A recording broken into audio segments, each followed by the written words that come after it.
Hi, I'm Mimika Cooney and welcome to Mimika TV, the place to build a brilliant business brand. Today I'm so excited to have our guest who's going to talk to us about how to develop products and get media attention. Loomis helps people launch their dream projects and books.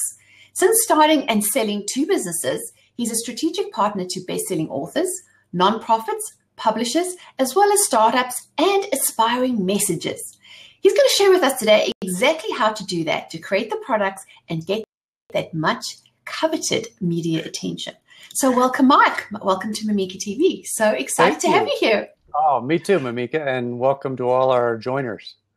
Yes, so thanks so much. I'm glad you're able to make it here, and everyone if you don't know how Blab works, make sure to keep those comments going. We're going to get Mike sharing his juicy bits, and towards the end we'll put it up for Q&A. But in the meantime, let's get this party started, because I know you and I have been doing some convo by email, and you've got so many topics that you could talk about. But I know one that I've heard in a lot of groups that I think you and I belong to as well, is this whole concept of creating products. Yes. Getting them out there and getting media attention. So let's break it down for folks. What would you say is the first thing we should do? Well, when you're talking about developing your own products to put on the market, whether it's a freebie PDF or a video course or a full-length book or you name it, multimedia extravaganza, you got to look back on your history of helping people and go, you know, what do I enjoy? Where's the intersection of what I enjoy and what people need? And that just takes some reflection and some observation. I think that's the first step. You're looking for those light bulbs. Does that make sense? So are you saying it's basically based on what you like to talk about? Or because this is the thing that I think we need to dig a little deeper. It's all well just throwing out a topic, right? But it's all, and this is a debate I've had with other people too, is that it's no point in creating a product, throwing it out there and hoping build it and it will come. I think things have changed quite a bit. You really need to find the right topic and the right product. So how would you say, if we had to backtrack a bit, before we go to the effort of writing a book, creating a course, making products, how do we find what people actually want? Well, for me, I like to look at your own track record and say, well, maybe I'm working in a job I hate, but there's something even in that environment that I do that people appreciate. They see it as valuable, and I enjoy it. Now, I'm an idealist when it comes to even product development, because if you don't enjoy what you're doing, then why build a business around that? Why actually build your personal brand around that? Because that's what people are going to position you as. Oh, that's Mike. He's really great at accounting. Well, I hate accounting. Right. I could do it. So I don't want to find I could do someone's accounting and they'd say, wow, that's wonderful. Mike's really got me organized. This is really science fiction to know, if you want to know the truth. But in that imaginary world where I do accounting for people, that's not where I want to go. So I'm looking for sparks. I'm looking for, wow, I was really scared of getting up and giving that presentation, or making a sales presentation, or writing some marketing copy. But you know what? Wow, I enjoyed it. The fear kind of fades, and then you go, oh man, could I do that for a living? And then you start to spark. So for me, and I love going back to the foundational issues. So I really appreciate that. That's what it's got to be. It's what I call it a hunch. And you can build a business and a life on a hunch, but the difference is what you do with those hunches. Very good topic, because I think I'm trying, and this is something I know I have major ADD when it comes to focusing, major squirrels, oh, that's a good idea. But wouldn't you say, every time I mess myself up, it's because I'm watching what everybody else is doing, thinking, well, so-and-so has written that book about that topic and they're doing well, so maybe I should do that, or maybe I should copy that model. So wouldn't you say, when we go for a hunch, we know deep down inside, we have that sort of inner voice, that feeling you should actually be doing this, but we listen too much of the noise that it doesn't become sustainable, right? Oh, big time. And I'm the same way. So there's two kinds of noise. There's the noise of, I'm doing this, but what they're doing seems really cooler and more interesting to people. And so that could be a discouragement. But and then the second kind of noise is, oh, so-and-so just stole my idea. I was going to launch that book with that title, and then it comes out and you go, oh, well, all my hopes and dreams are lost. So, Right. you've got to just pay attention to a very small number of people that you're influencing in the beginning, because there's a lot of platform pressure out there. I mean, it's an industry, right?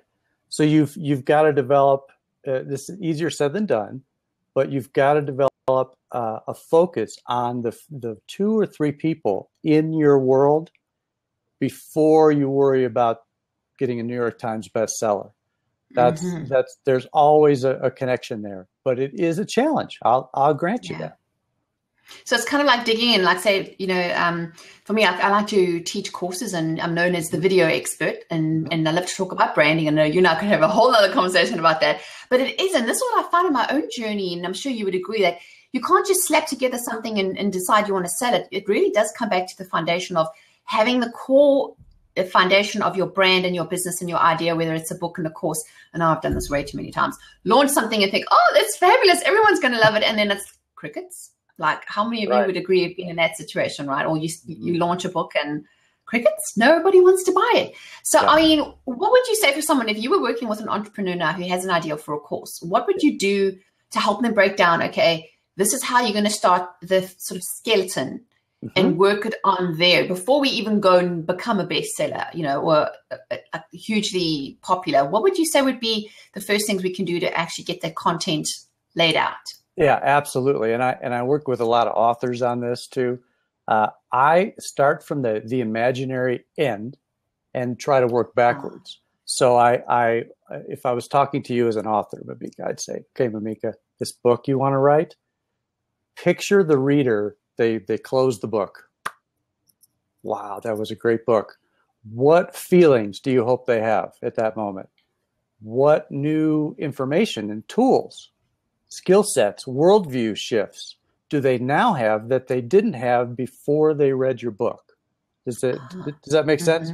Yeah. Because, the way I got into writing and ghostwriting was kind of backwards. I started out marketing and promoting books.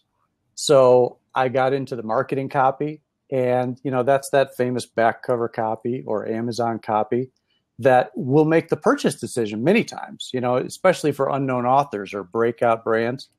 So you've got to work backwards and talk about the results. These are the benefits that you're going to get, and then build your skeleton based on that. Now that could be done in a kind of a slimy, disingenuous way, where it's like, oh, I'm gonna tell them exactly what they need to hear. I'm gonna find their pain points, and then I'm gonna sell them this thing because they're so desperate for help in this area.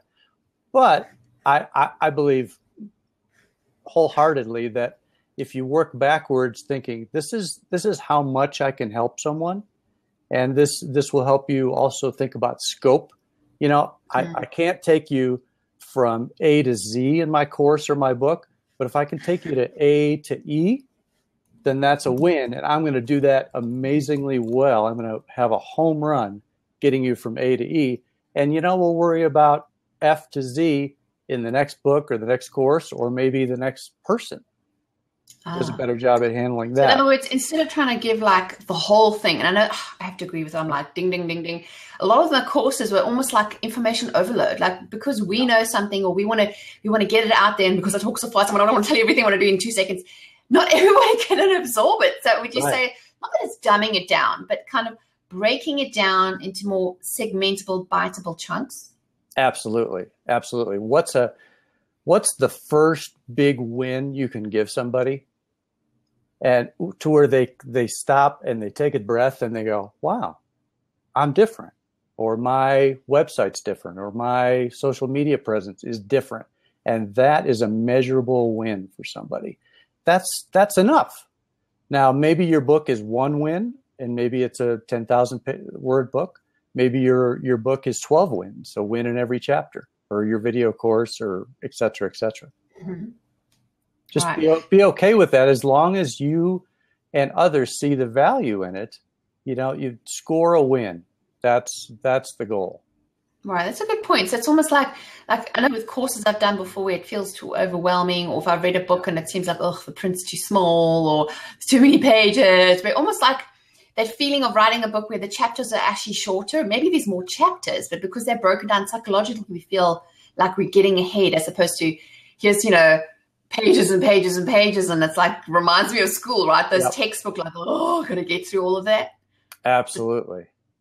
So changing the mindset. So that's some great to say. We need to start with the end in mind, break it down to segmentable, biteable chunks. We don't have to, give everybody everything in the first go. Absolutely. So now then we start to, and I know I've published 2 books. Oh my gosh, I call them my other 2 babies, because writing a book I always correlate to having a baby. At first it's all excitement and the nausea sets in, and then the tiredness, and then you feel like, oh my gosh, this is never going to end, and then the complete pain towards the end, just before you deliver this book, because it's always the last 3 weeks that are, okay, now you got to get this baby done. Yeah.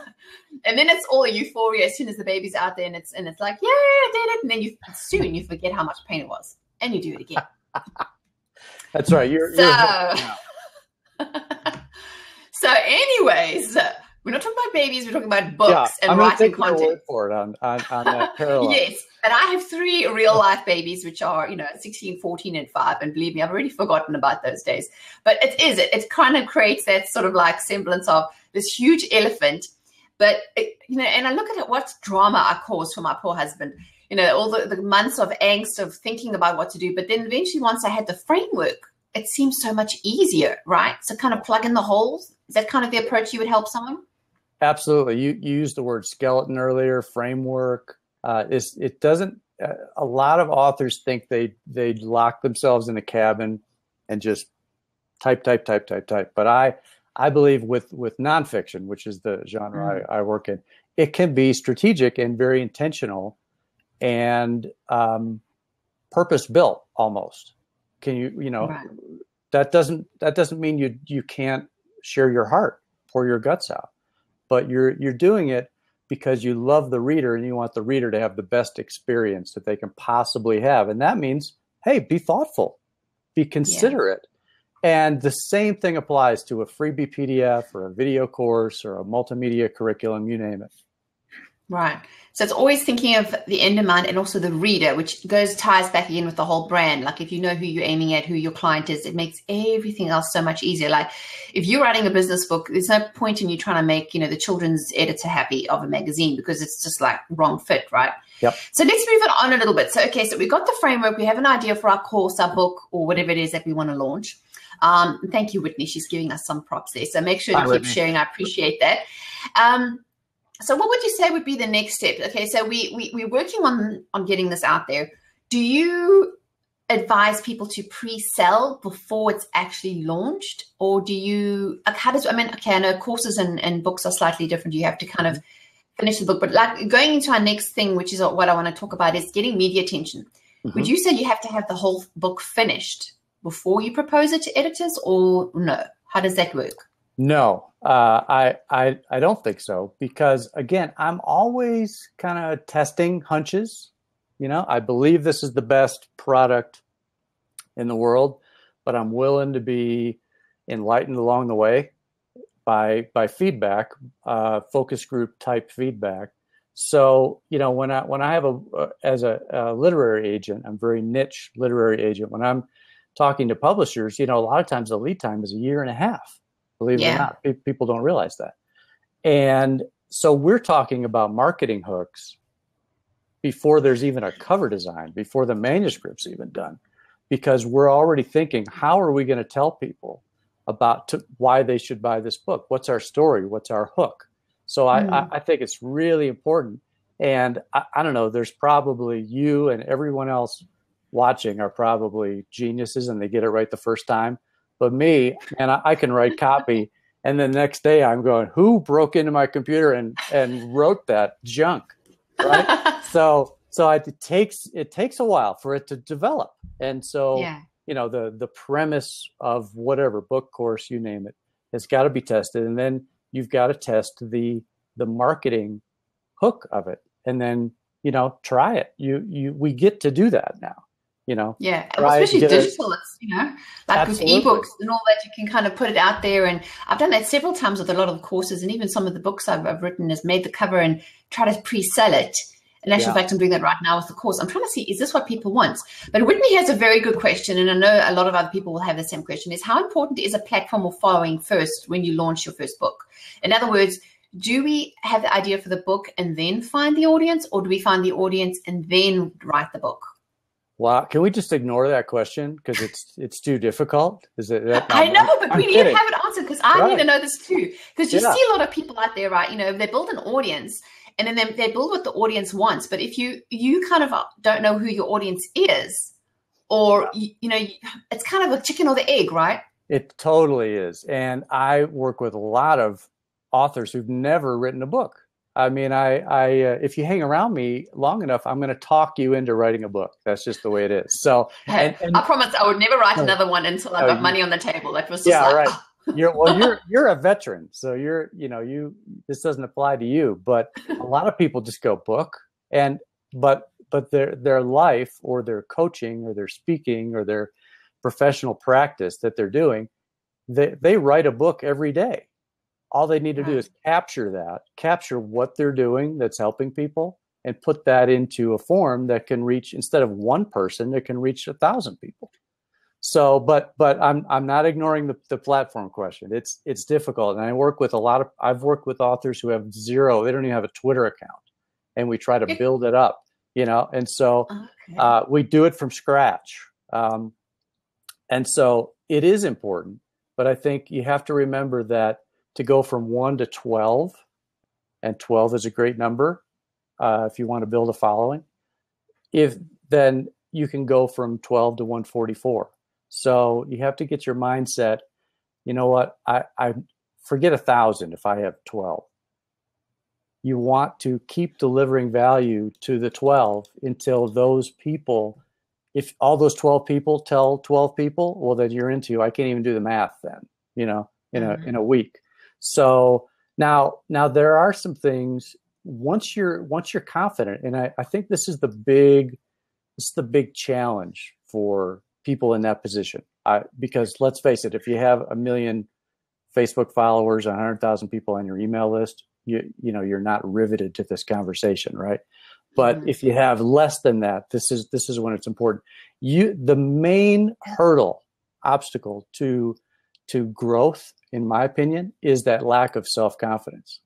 You deep down, you doubt that what you have to put out there will help people, even though you're going through the motions. Hey, I've got a book, the difference. And I used to work in product sales and product development in physical media, tangible DVD packages and workbooks. I've done a ton of those. Whenever somebody's product wasn't selling, whenever we drilled down to the root cause, it was you know what, I don't really think that's my best work. Or, so it's almost like they didn't feel like they were actually putting out quality.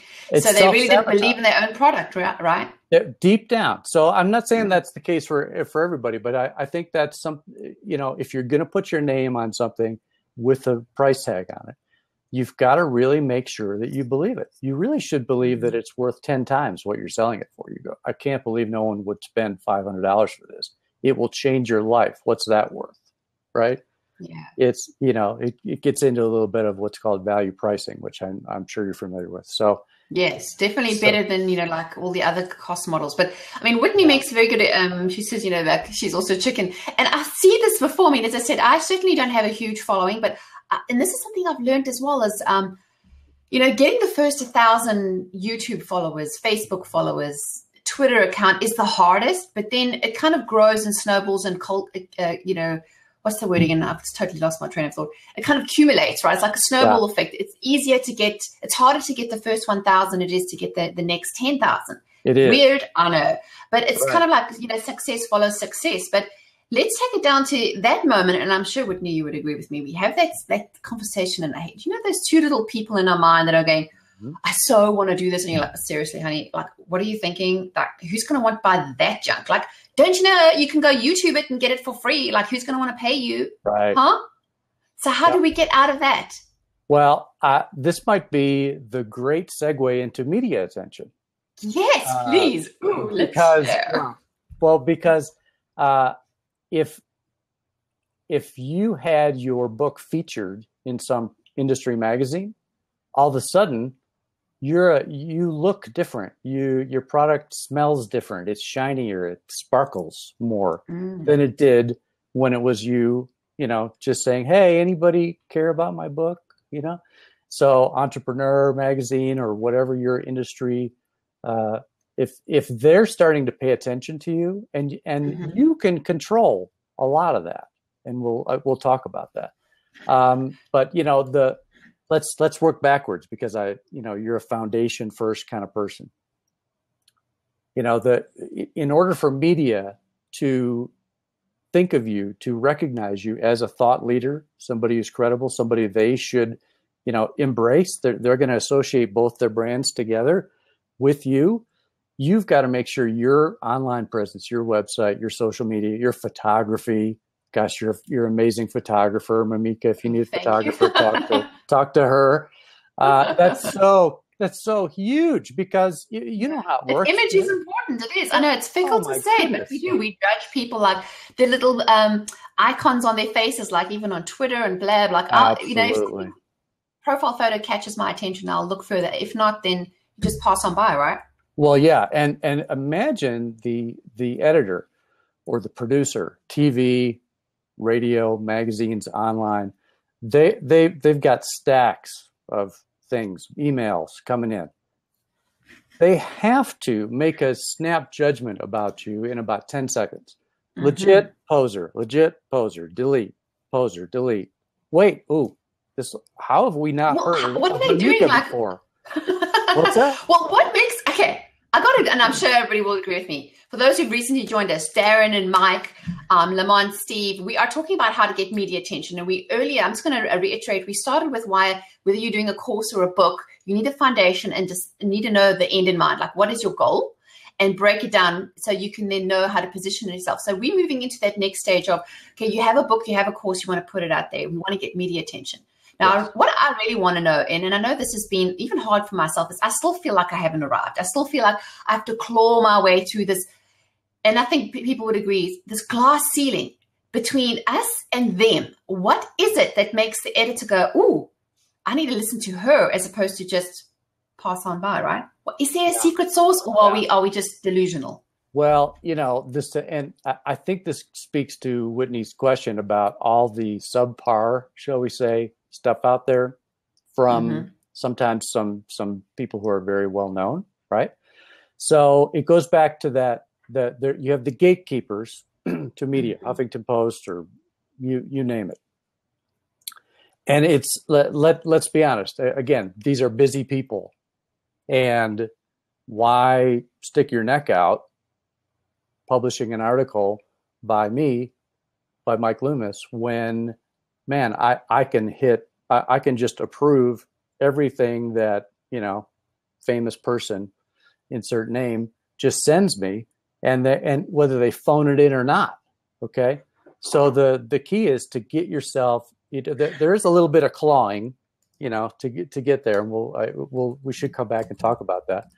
But that's why once people get in there, then they have a name, so it must be good. It's like in the music business, right? Like free pass, right? Well, yeah, you go. Yeah. You just straight in. You got your VIP pass. We're not even going to read what it is you have to say, but when you're trying to break in, they're really they look at you. It reminds me of, I've been through this immigration process in the UK and the USA. That they will really take a magnifying glass if they don't know you and they haven't got any proof to really see, is she of value, or is he offering something that's useful? So let's go back to, you mentioned about the gatekeepers. What would your advice be? Like, say you write for Entrepreneur Magazine, and I need to get some tips about that because I got an article about that too. But anyway, how do we get past the gatekeepers? Well, again, start small.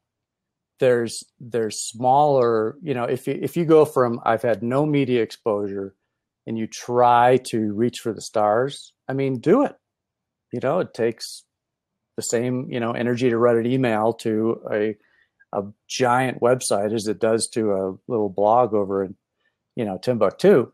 But you want to get a track record of what works out there, and you're going to get a yes. The lower you go down the food chain, so to speak, in media, and this could include local TV, local radio, your local paper. A lot of people don't even think about that because they're just, they're starstruck by the giant, wow, 10,000 shares, on that HuffPo article. So start with that, and then you can be strategic about it. I always tell clients to, once you got a few wins, then get those icons on your website prominently. Right, like as seen on, and then you see that. Exactly. You see that bar, really well done, pay somebody to make it look good. And then you said it earlier, Mimika, success breeds success, right? So when an editor says, oh, well, she's been on here, then okay, she must be good. Bio photo looks awesome. We could talk an hour just about that, I'm sure. The website looks great.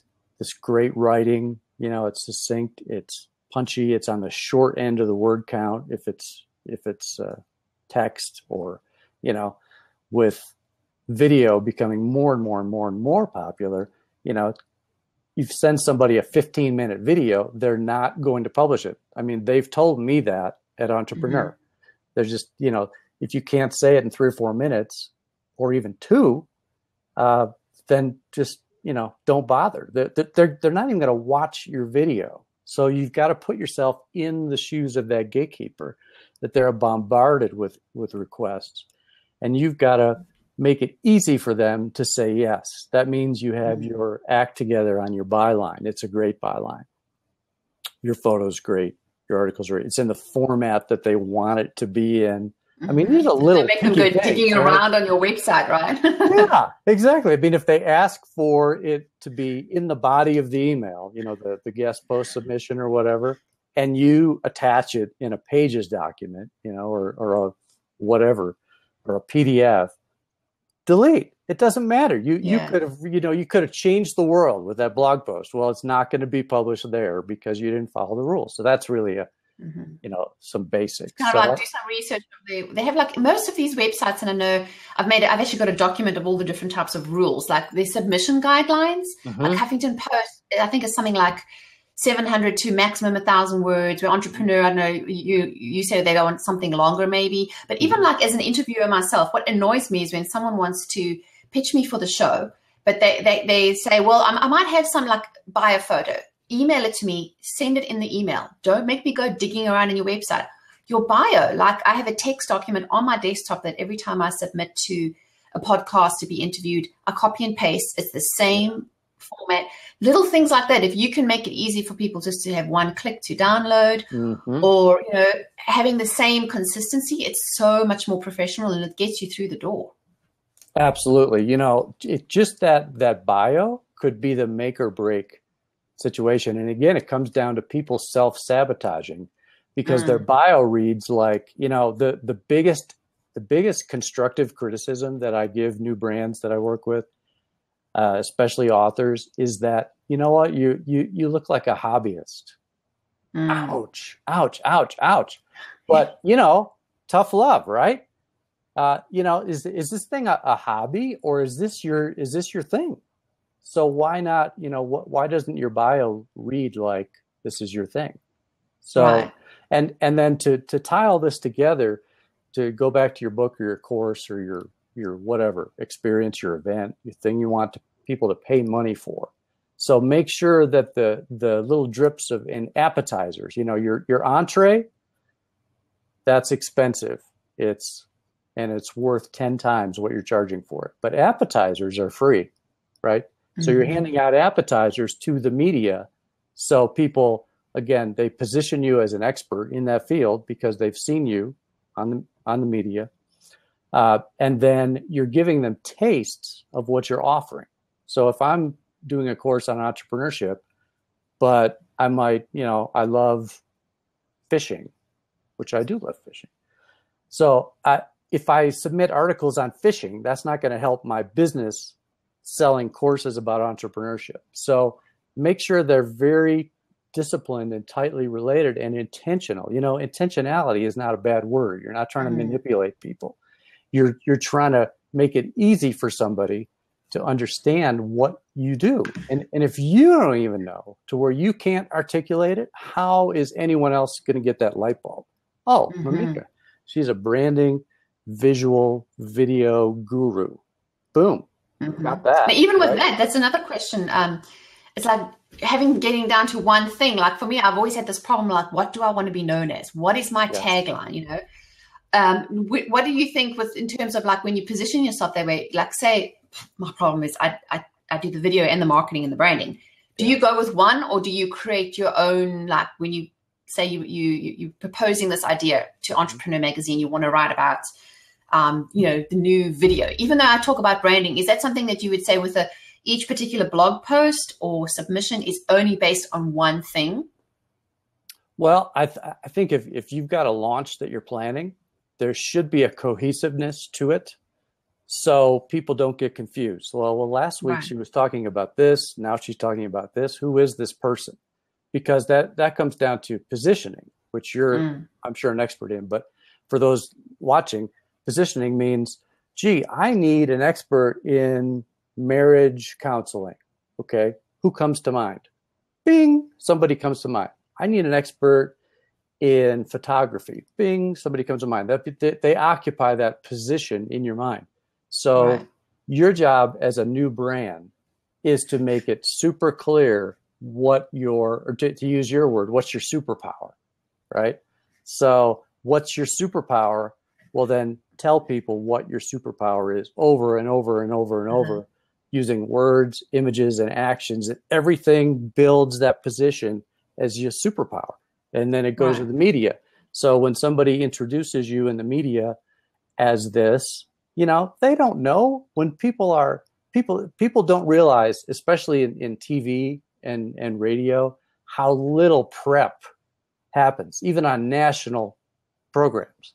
I mean, they show up, they've got their little blue cards, and they are winging it 90% of the time. I promise you. I mean, and we all think they all got their stuff together. And they're like, huh, what? We're talking. I mean, I don't do this personally, but I have some colleagues that I work with national media. I mean, Today Show and all that kind of stuff to help authors get on there. And it's amazing how unprepared, you know, like, hi, now what do you do? I mean, like, we're about to walk onto the set, you know, and you know, but they're so good at what they do, they can just fake it till they make it, right? And they're just reading the question, and then while you're answering their question, they're not listening to you. They're thinking about the next question, right? So that's why it's up to you to have your act together and be able to articulate what's your superpower over and over and over in amazing variety of interesting ways. So I hope that makes sense. Whitney's giving us lots of props, and she says, I'm multi-talented. How do I choose just one? Exactly. I don't know how to dilute my awesomeness. Well, you know, I can't dilute my awesome. So, I mean, and I think, you know, as creatives as well, when you're a writer, you create things. You're not just, you know, clocking in and clocking out.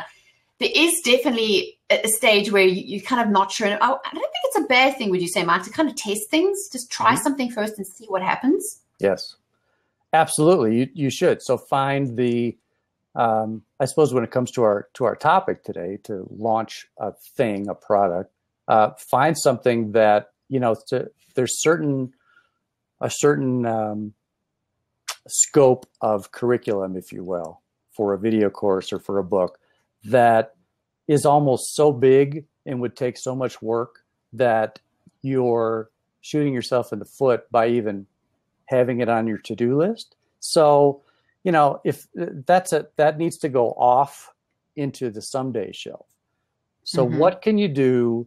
What could you actually package, record, write, edit, get graphic design on that you could actually publish in a month? Okay. Now that's going to really, you know, it's going to locate you because, you know, because you kind of like you confuse everything, right? We try to make it too complicated. Yeah. Because, well, and it's probably a self-gotcha moment. Like, oh, I've been living, and I'm speaking from personal experience. I promise you, this applies to me. that, oh yeah, someday I'm going to do this thing. I'm going to interview all these famous people on my wish list, and it's all going to go in this amazing book. But you know what? That's going to take years to do. Years to do. The people I want to interview, it could take 6 months even to get a no from these people, right? So in a way, I'm operating in this self-delusional sort of capacity that will mean 2 years from now, I won't have anything. I won't even have a blog written, right? Right. So kind of like the perfection paralysis. We're stuck wondering, waiting for it to be perfect, and we never actually take action. That's it. Yep. Well said. So kind of just take baby steps. And I mean, this is something I'm also doing. As I said, we all have to keep trying. And I think if it's when you stop trying, it's a problem.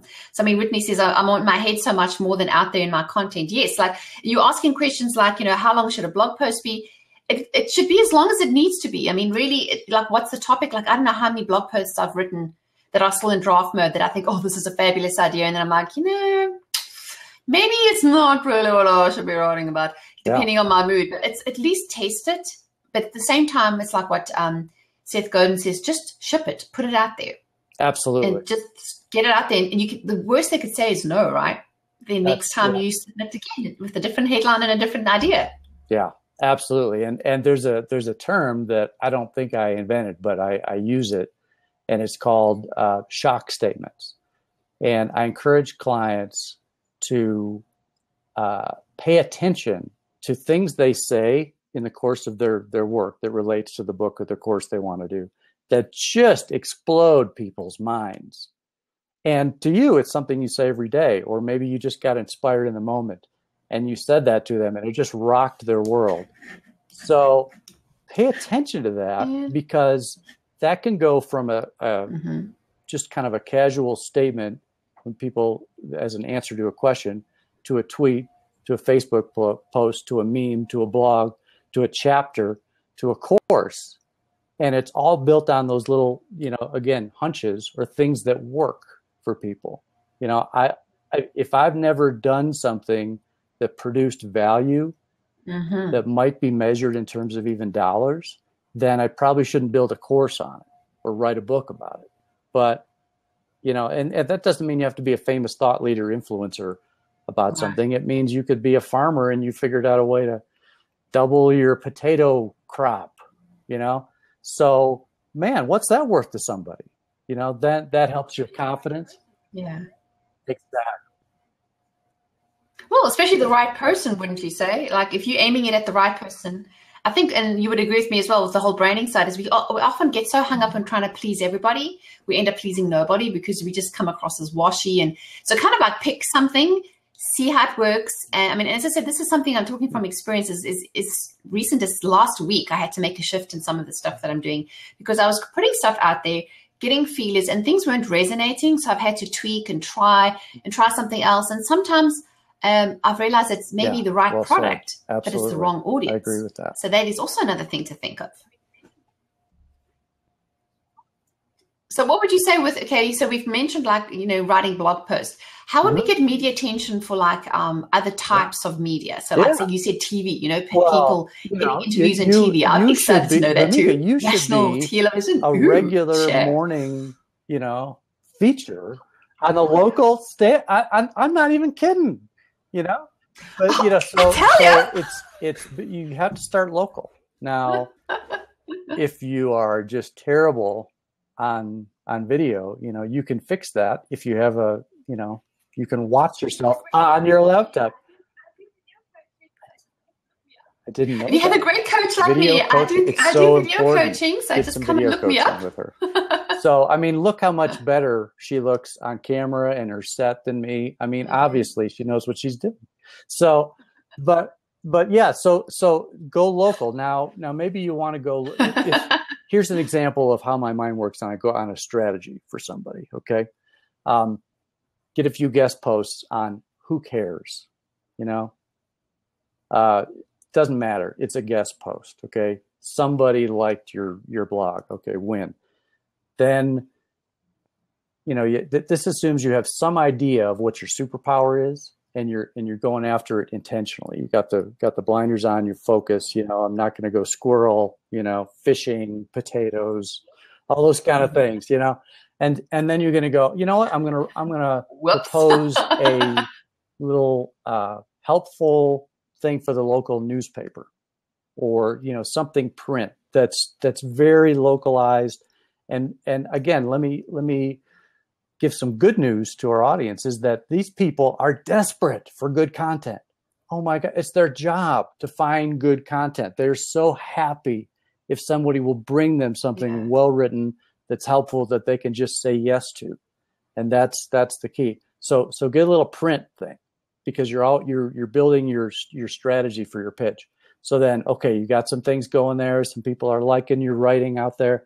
And then you go, okay, I'm going to pitch my local TV station. So you're going to call them up or email them, find the producer of the morning show or whatever. And I have this new book coming out. I have this new curriculum coming out, this video course coming out. I'm a contributor to the Winter Park Beacon or whatever city you're in.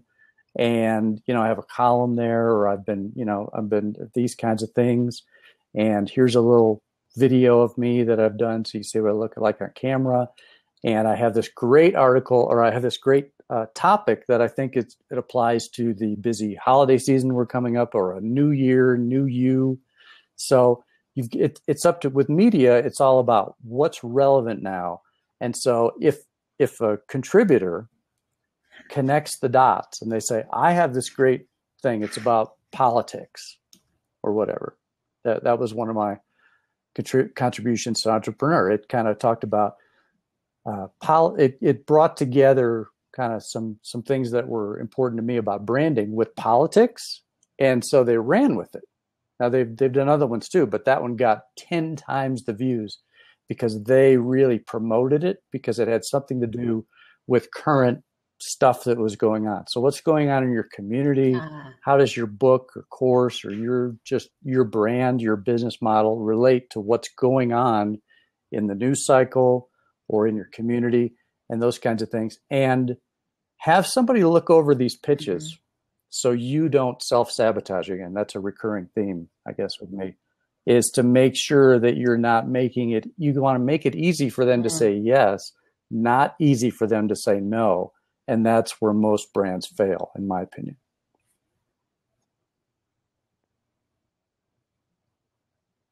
Right. So it's kind of, you do the whole work and then they get no's. But then, and the same thing, I mean, like Whitney's mentioned in the comments here, that, getting hung up between fame and influence, making money and making a difference. And that's right. And then the actual execution. But let's face it, we all don't want to be rejected, right? That's why we sometimes scared and we hold back and we're not putting our best work out there. But what's the worst that could happen? They could say no. And then, so tomorrow's another day. You try again. I don't know, this might be my ballet training coming in, but my teacher always used to say, do it again, do it again, do it again. The more you practice, the more you polish. Get back on that horse, You can't keep, as you mentioned, self-sabotaging and getting stuck, because being stuck, that's when we're going to get annoyed. People are going to race past us, put out junk that might be not as good as what we want to do. But if we don't do anything about it, that's why, as much as, I'm talking about it, it's last week, a friend of mine kicked me in the butt and said, you have just got to do it now.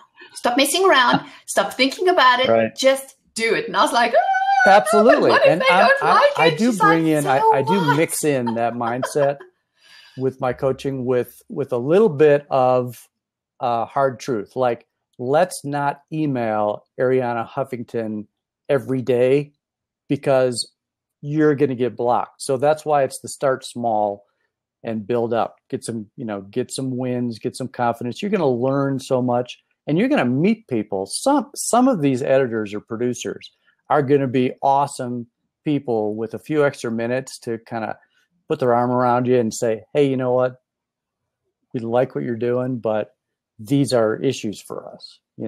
It's your bio photo is horrendous, or your writing, it has misspellings in it. So I'm sorry, but we can't do it. Oh, okay. I need to have a proofreader go through this stuff, et cetera, et cetera. So realize that you're going to learn so much by starting at the bottom and working your way up, and try again, as you said. Exactly. And Exactly. Just learn from your mistakes because you can tweak it. Like even with my own interview show, if I look at some of my earlier ones, I'm like, oh my gosh, I seriously looked like that. Right. And well, it was just like so awful. But this the only way I learned was to put it out there. And even though I'd be like, oh, okay, let's take it. Take my baby. But now I look back where I was 2 years ago and go, oh, what was I carrying on about? I had to put my big girl panties on and realize it's not so bad. You just got to keep your stuff together and put it out there. So I think we've covered a lot of content, and I know we could delve into a whole lot of things. I know we've got comments there about a whole bunch of other things that you could go further into how you do the pictures, and we haven't even talked about, timing, and we haven't talked about headlines and, all that good stuff, but we'll have to have you back on again on the show. But if you've liked the show, make sure to click to subscribe to my channel and then click on the little bird to share it with your friends. We love company. We love to have these conversations here on Blab. And make sure to follow Mike as well. You've got on the top right-hand corner, you'll see next to his name, you can follow him on Twitter and send him a message. Yeah, it's Mike. And how's the best place people can find you, Mike? What's your website address? Where I live. And not.com. Yeah. And it's all there on the Twitter. Not .com, .co. So remember that. So, and I was having so much fun talking about this. I completely forgot to mention that here at Mimika TV, what we do a little differently than to other shows is that you get to win it. We have a weekly giveaway that our guest kindly donates. And this week, Mike has kindly donated a seat to someone in our audience. So you have to be live. So if you are watching us live, I know Whitney's there. You can get this really quick, darling. You can claim this. Mike is giving away a seat in his course called Your Brand is Your Calling, and it's valued at $199. So that's a really good value if you're looking at getting a course and helping you through all these aspects. And how you can win that is you need to be the first one. She says to me, I have to make this fair. I have to ask a question, and the first one who can actually answer the question based on what we've covered, because I know we have covered a lot. But let me see here. I'm just trying to remember. What did Mike mention that you have to have that you send to people about what it is you do, that you can make it easy? What do we call that? You have a profile photo and a what? That you send to an editor. Good bio. Yay! Hoo-hoo! Congrats, Whitney. Let me just make a little note here. Congrats, you won. So when you just go to my website, would you prefer that she emails you or get direct message just you? Contact me there. Congrats.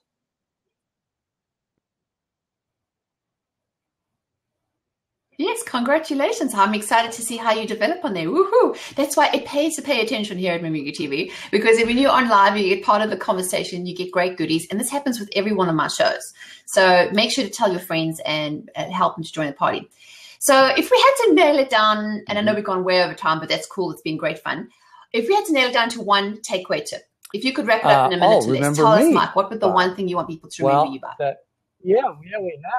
I was thinking about our audience, but it applies. We've covered a lot, but what's the one elemental thing you think is important? I believe everybody has a superpower. And that means you can help people. One person, 12 people, 12 million people. I don't know. But enjoy helping one person and enjoy helping 12 people. And maybe you'll get to help 12 million. That's the journey I'm on. And I get to help people help people. And that's, boy, what a gift that is. Absolutely. That's like awesome. Huh? That's the best kind of reward, right? Is when you can see somebody else take what you were. And that's what I love about coaching too and helping other people is seeing that growth. Because, then the more of us can, link arms and do things together, it's awesome. Well, I'm going to say thank you so much for all the content you shared. I know there's a ton more we could have you back on the show again, and we'll definitely do that again. But just to remind everybody, if you enjoy the show, click to subscribe to my channel. And also go and click the blue button that says click to tweet a little bird and tell your friends about it. You can still tweet out about this replay even once we finish the recording. And for our replay listeners, you can definitely still add your comments on the right-hand side. I'd love to know your feedback.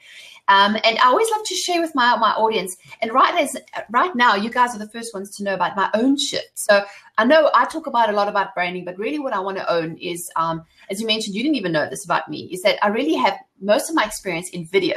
So if you would like to get more tips on how to create your own videos, everything from Blab to Periscope to YouTube, you want to create your own channel, you definitely want to pick up some of my freebies. I'm going to pop it in the comment section in a minute here. But if you'd like to get a copy of the prep guide that I sent Mike to help him look and sound totally fabulous, which will help you look and sound better on bad, because I know a lot of people are like, well, I'll watch them, but I don't want to get on them.